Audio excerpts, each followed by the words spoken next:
Wynn and I want to express our gratitude for every one of our listeners. Thank you for being a part of this podcast and sharing this space with us each week. We are now offering an opportunity to work with Wynn or myself individually in a deeper look towards what's true about life and who you really are. If you'd like to know more, email me or Wynn for more details. In a 3-day dive under the noise, anything is possible. Let's find out. Now onto the podcast. Welcome. This podcast is an exploration into being human and what's possible when there's less attention on the noise in our heads. Warning. While listening to this broadcast, you may experience moments of deep peace, sighs of relief, personal insights, or long stretches of dead air. Do not be afraid. This is normal. Under the Noise with Wynn Morgan and Kate Roberts. Welcome to this week's Under the Noise with me, Wynn Morgan, and my wonderful co-host, Kate Roberts. Hello, Kate. Hey, Wynn. How you doing? I'm good. How are you? I'm really well, thanks. We had a really long chat before this. 40 minutes or so ago was when Kate and I said hello. We've been catching up over what's been happening in the past week in our lives. And also to chat about what ideas we might have for today, of which we drew a bit of a blank until we thought of potluck. Now, potluck is something that I went to a potluck night at someone's house in Los Angeles about 5 years ago, and I hadn't really realized what that meant, is that each guest would take along a dish of something, an appetizer or a main course or a dessert that would be had for dinner. I had no idea, because potluck, where I'm from, it isn't that. It's just chance, right? You just put your hand in a thing, and whatever prize you get that, or you get a number or something which then relates to a prize. This does not have food in it. So the potluck that Kate and I thought of earlier on was a book that we both love, and it's the one book that is always on my desk here in my office at home, The Missing Link by Sydney Banks. And I first read this back in late 2012, and I didn't get it at all. I didn't like it. I didn't understand it, and I set it aside. And then about 5 years later, I looked at it again and I thought, this is brilliant. What a great book. Nothing had changed in the book. The book was identical, but my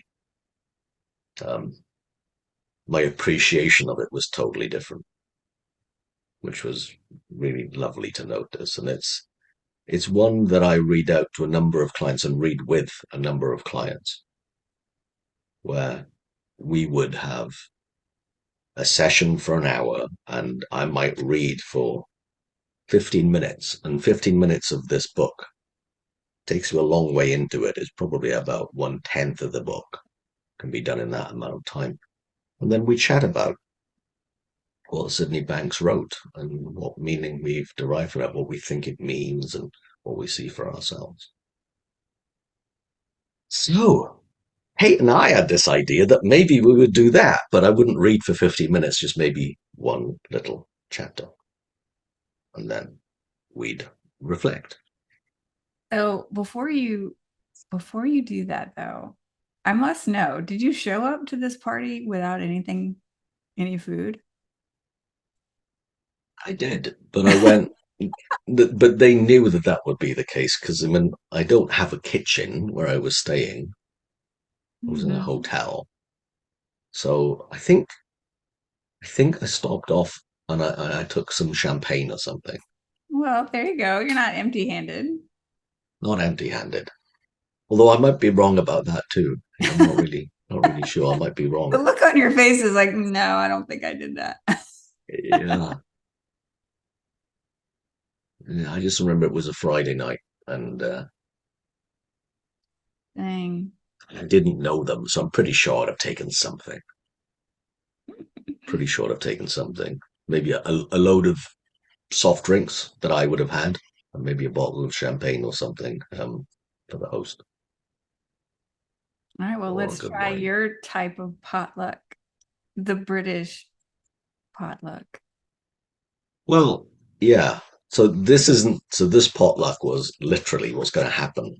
And if you're watching on the video, if you're watching on YouTube, then you can see I am going to be flicking through this book, The Missing Link, and then Kate's going to say stop, and where Kate says stop, I'm going to stop, and that's going to be the bit that we read out, which is not what potluck is in the UK either, but it's what the Under the Noise summer of 2023 potluck is. Oh, okay. So how about that? Let's do this. Are you ready? Okay, I'm ready. Stop. No, you. Okay, do it Well, again. Do it again. yeah, I was going to say we've just finished the book, and it's I did it, but you didn't hear me. a So very short episode. So I here have. it is, the back of the page, the back Okay. of the book, dedications. All right, let's do it. Okay, one more time. Stop. Oh, okay. Hmm. And if you've got a copy of this, you can play along at home, as they say, and you can read along. Unless you're in the car, you're driving. Not the smartest move that you might make today, so you're excused from that. So I'm going to read out um, the page that Kate got me to stop on, which is page 99. And if I remember, it's the same page number whether you've got the paperback version or the hardback version that I'm reading from here. Page 99 of The Missing Link, and it's Living in the Now. So it's a very nice place to have stopped on. Living in the Now. Through the centuries, the wise have told us to live in the now.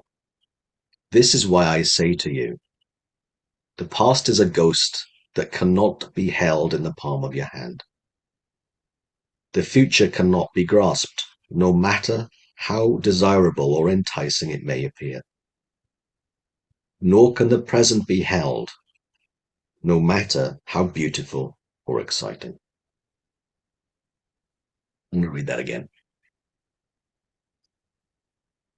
Living in the now.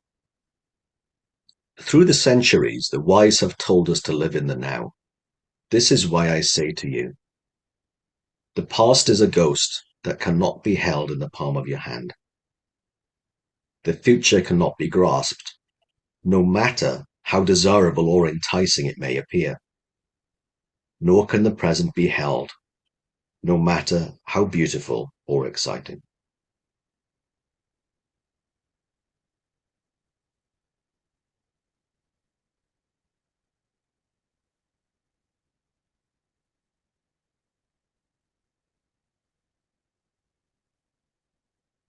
And we'll both share our reflections on what meaning we make from that.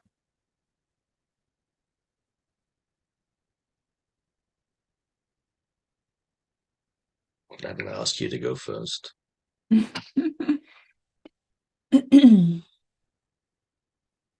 main thing is with this as well is because of whatever meanings we make from it, what we make of it, we can't be wrong, which is also a nice thing to know.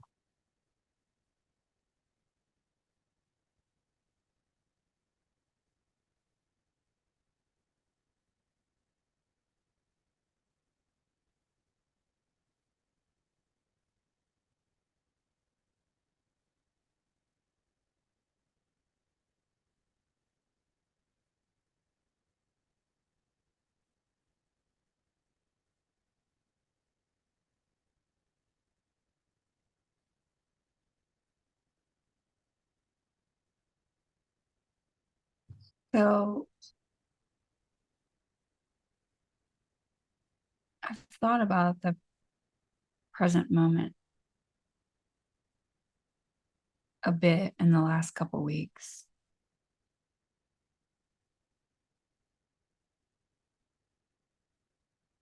There's been a lot of transition, and I can tell that there's a belief that I have that the busier I am, the less connected and present I am.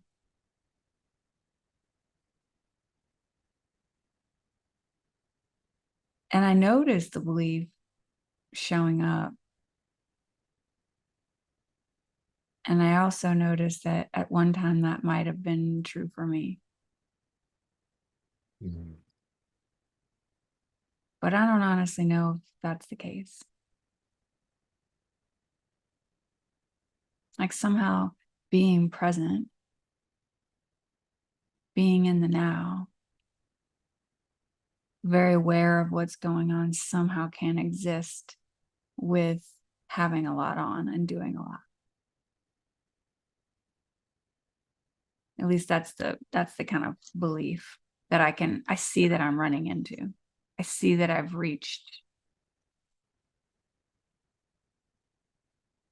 And yet reality doesn't really look like that when I'm in it. Like when I'm actually in the present moment and I come back, that's not at all what reality looks like.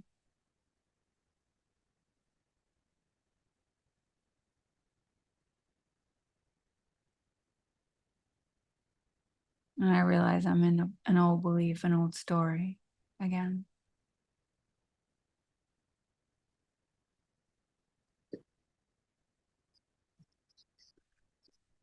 That was one thing that occurred to me. The second thing that occurred was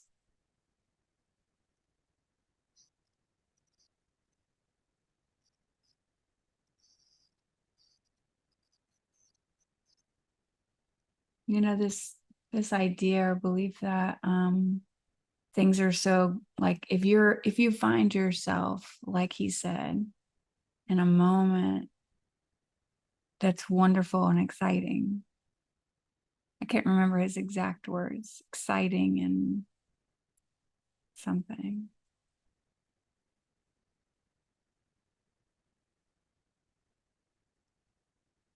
Maybe What did it say? beautiful. Maybe beautiful and exciting. I can't remember the present moment. How desirable or enticing it may appear. Uh, Oh, no. Nor can the present be held, no matter how beautiful or exciting. beautiful and exciting. Because as soon as you try to grab onto it so it doesn't change, you're not in the present moment anymore. Yeah.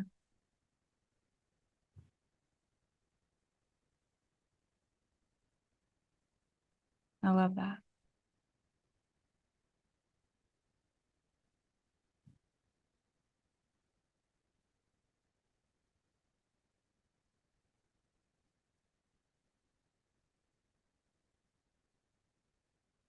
I've been listening lately to a couple of, and a lot of the people um, that knew Sid, that learned under Sid, we've had on the show on previous episodes.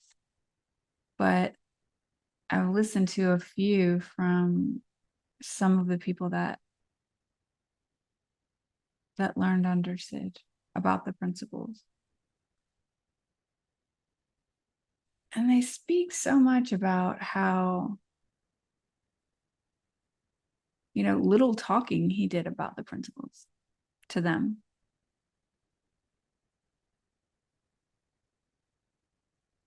And how much he appreciated life and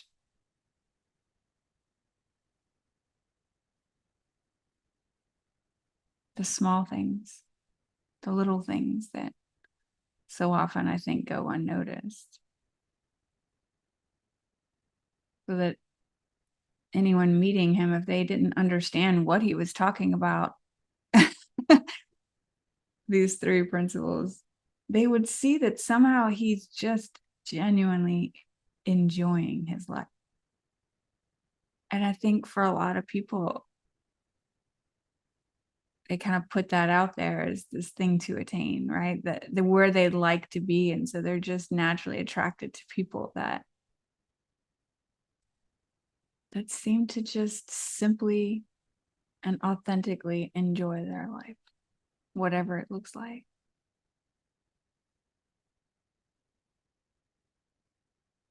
And I think that that's what they are talking about in these things that I listen to, where you're not doing the principles, you're living the principles.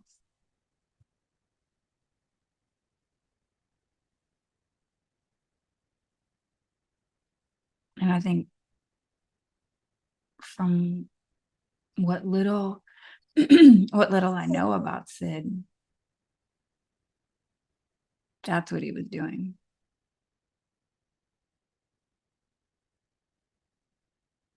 I don't know. Those are just the things that occurred to me when you read it. How about you?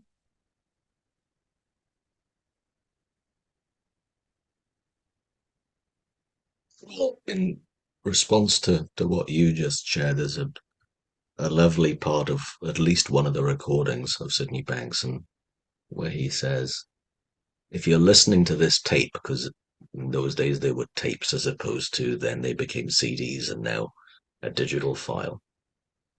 If you're listening to this tape and you get a good feeling, wind down the window if you can't, throw the tape out the window.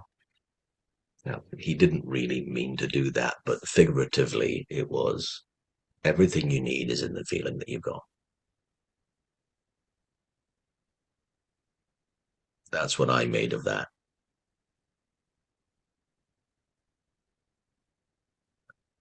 And to me, I remember when I was first being taught the three principles, and I was really trying to intellectualize the theory of the principles and realizing eventually that me wanting to do that was getting in my way. I didn't know that for quite a while. And even when I did know it, it didn't help for a while. Because then I just got frustrated about what do you mean you can't get it? Because it was just a very different way of me listening. Because I was still trying to listen with my intellect as opposed to something deeper that would resonate through every part of my mind, not just my analytical mind, but every part of it. But I wouldn't let it in because I was thinking it out of existence.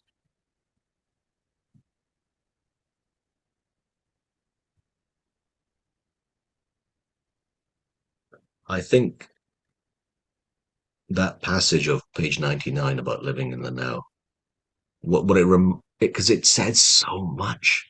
I mean, in a way, that's everything right there in three or four little sentences in my mind. Because a lot of us, okay, I'll speak from first hand. I have often been dragging myself through hell over something that either I did or someone else had done, or just a thing that happened in the past, not realizing that that's just a ghost, not realizing how it really works.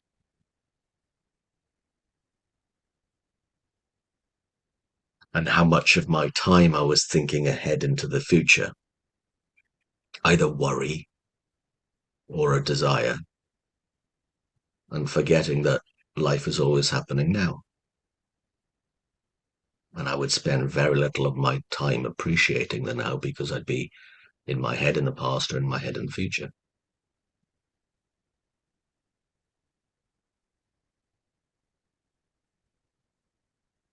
And I think what it's reminding me of me having a little bit more respect for my mind being quieter. Nowness hits me more now because I'm not chasing the past away or running into the future or running away from the future or running away from the past in my mind. And last week, 2 weeks ago, I woke up looking out of a window of a friend's house and looking out at this view at about 6:30 in the morning and just being in awe of this view and the very quiet house and a very quiet time and a very quiet mind that I was in.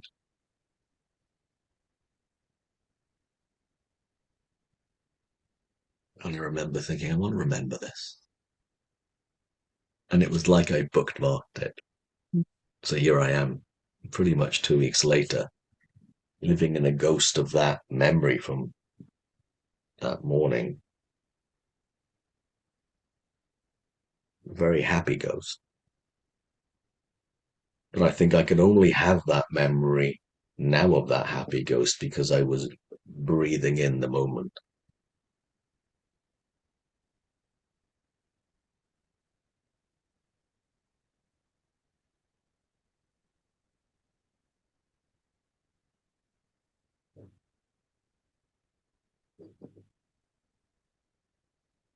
I remember back in,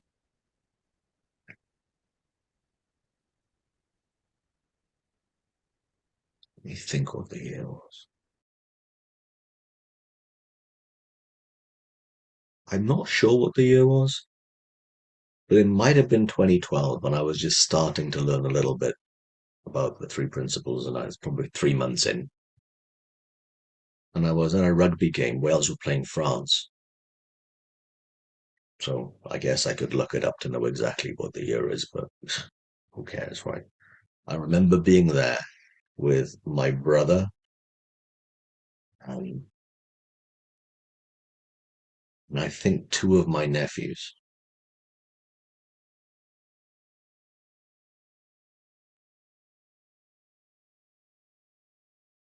About 40 minutes before the game, we were sitting in our standing by our seats in the stadium. And it was a big deal, this game, right? Because the winner takes all to be the champions of Europe in rugby for that year. And both teams, I think, had won 4-4 at that point, and that was the fifth and final game.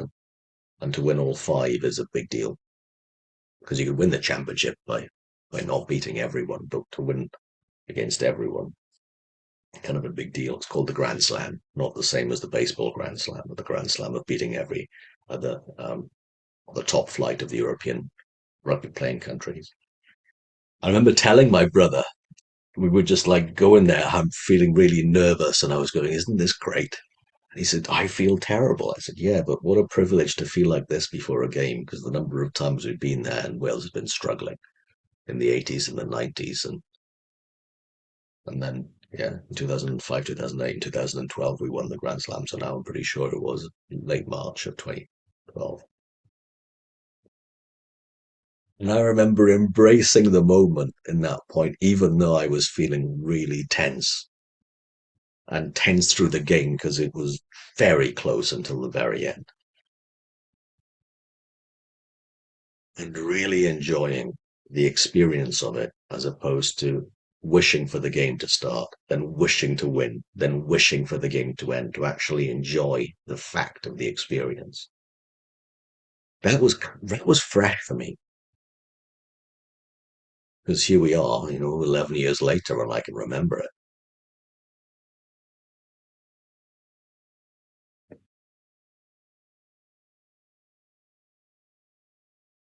I wasn't doing what was said here, nor can the present be held, no matter how beautiful or exciting. I wasn't holding on to the moment, but I was embracing it. That feels very different for me. And a lot of the clients that I work with, has been a few that have had post-traumatic, what's called post-traumatic um, stress disorder. But anyway, it's called lots of different things in different parts of the world. But an event has happened in the past that's been traumatic, and then how do they get over it? And there's been lots of different schools of thought about the best way of doing that for people. And to me, if the only thing anyone ever knew was the past is a ghost that cannot be held in the palm of your hand, and its memory brought to life by thought and now thought about a past experience, that's a ghost, then that can be completely healing. It can be completely healing. I've seen people heal from incredibly traumatic experiences in their past by simply understanding that. in front of my eyes. And at the same time, the notion of being anxious and worried about the future and scared of what's next, for them to understand as well, the same mechanism works about a future thought, which is, a future ghost as opposed to a past ghost.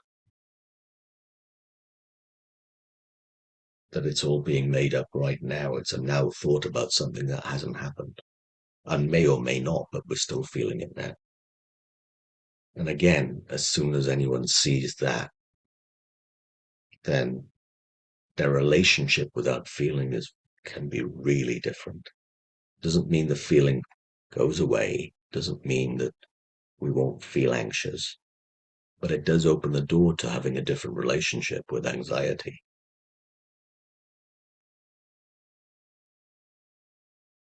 And in that moment,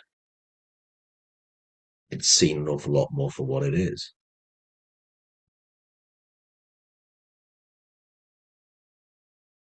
So it's funny that you said stop and page 99 open, because to me, I mean, that offers hope, in my opinion, to so many things for so many people. And I was the first, in my mind, that had to see that for myself when I get wound up about the future, which I do. And when I'm tearing myself up about something that happened in the past, or dredging something into something up about the past and feeling bad about it now, it happens. It happens. And understanding a little bit about what Sydney Banks was pointing at there, that's been a life changer.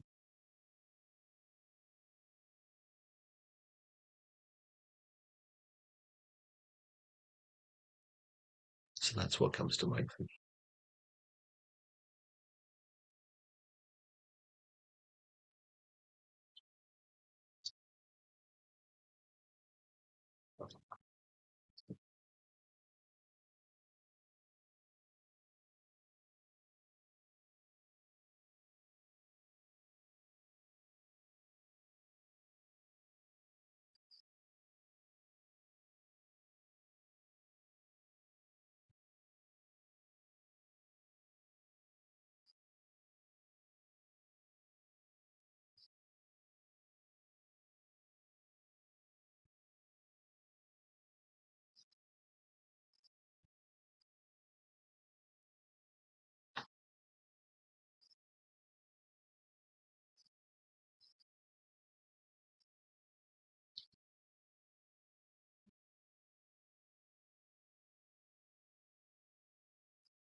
I had just thought about,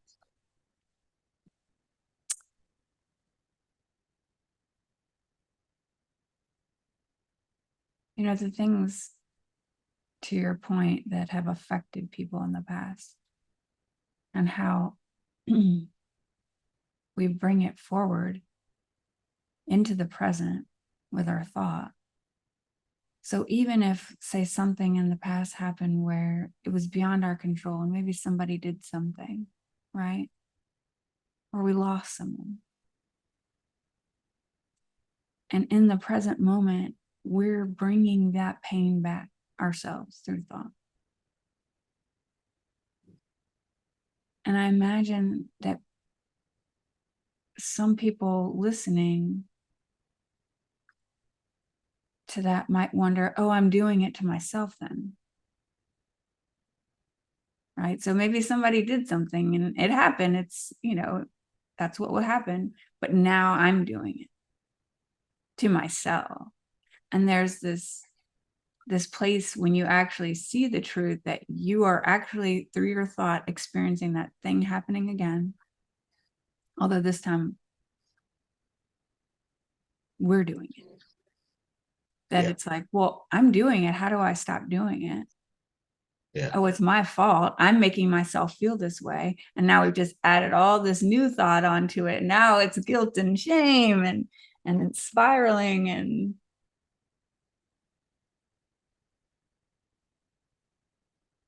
But if we're able just to like sit in the knowing of that, of how things work,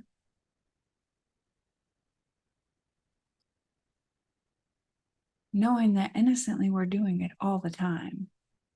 And I stress that word innocently because it's just how we work. Yeah.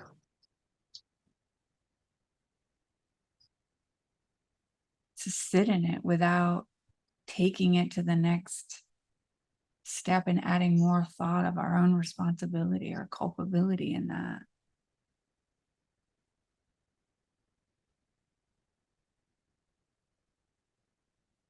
Yeah, we're no more at fault for that than an elephant is for having a trunk. That's what just came to my mind, is that there's no blame, fault, or there's nothing personal in that. That's how thought works in a human being, in the same way as elephant has a trunk. Humans have thought that look real. And I think it's the same as when we're in our thoughts and we're thinking about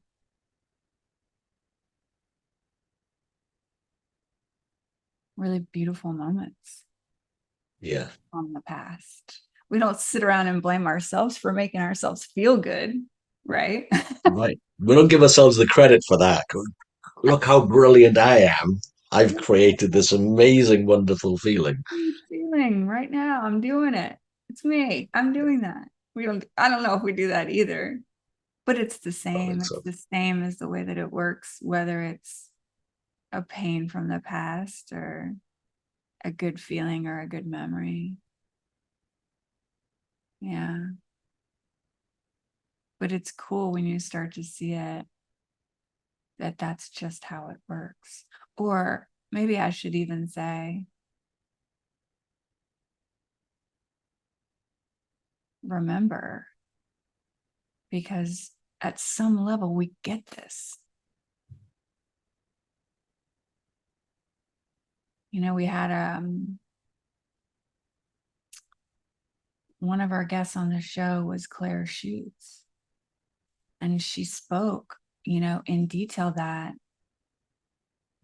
I'm not telling people things that they don't know, because at some level it's been happening our whole lives in this way,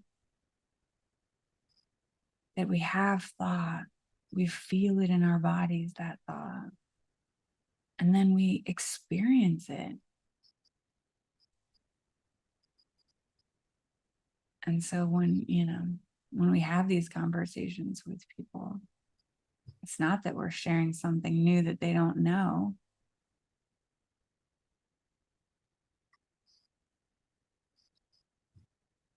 It's almost like, oh, I knew that. Like there's part of us that just always will resonate with that truth, I think.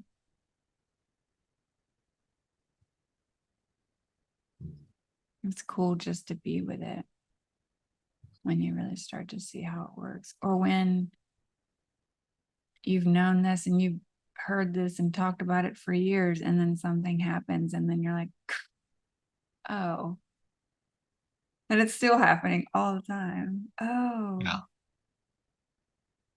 I I see that. Yeah. But we don't see till we see. Yeah, it's cool. It's very cool. It's a heck of a capacity that we have to be able to do that, feel things that aren't happening now. It's magical.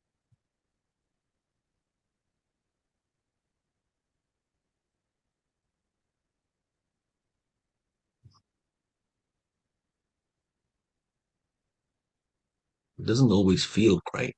It's still magical. When you get to feel things that aren't happening now. What?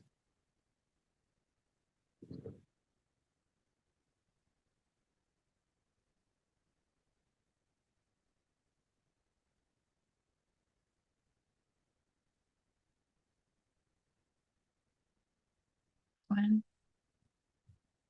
Thank you. You've been listening to Under the Noise. I'm Kate Roberts here with Wynn Morgan. If you have any questions, we'd love to hear them. And if you have suggestions for topics or you're interested in being on the show, reach out to us. Thanks so much. Have a great week. Thanks for joining us. We'd love for you to subscribe, rate, and review. If you have a topic or question that you'd like us to chat about, email Wynn or Kate at win@winning.co.uk and Kate at katerobertscoaching.com. Until then, enjoy what's possible under the noise.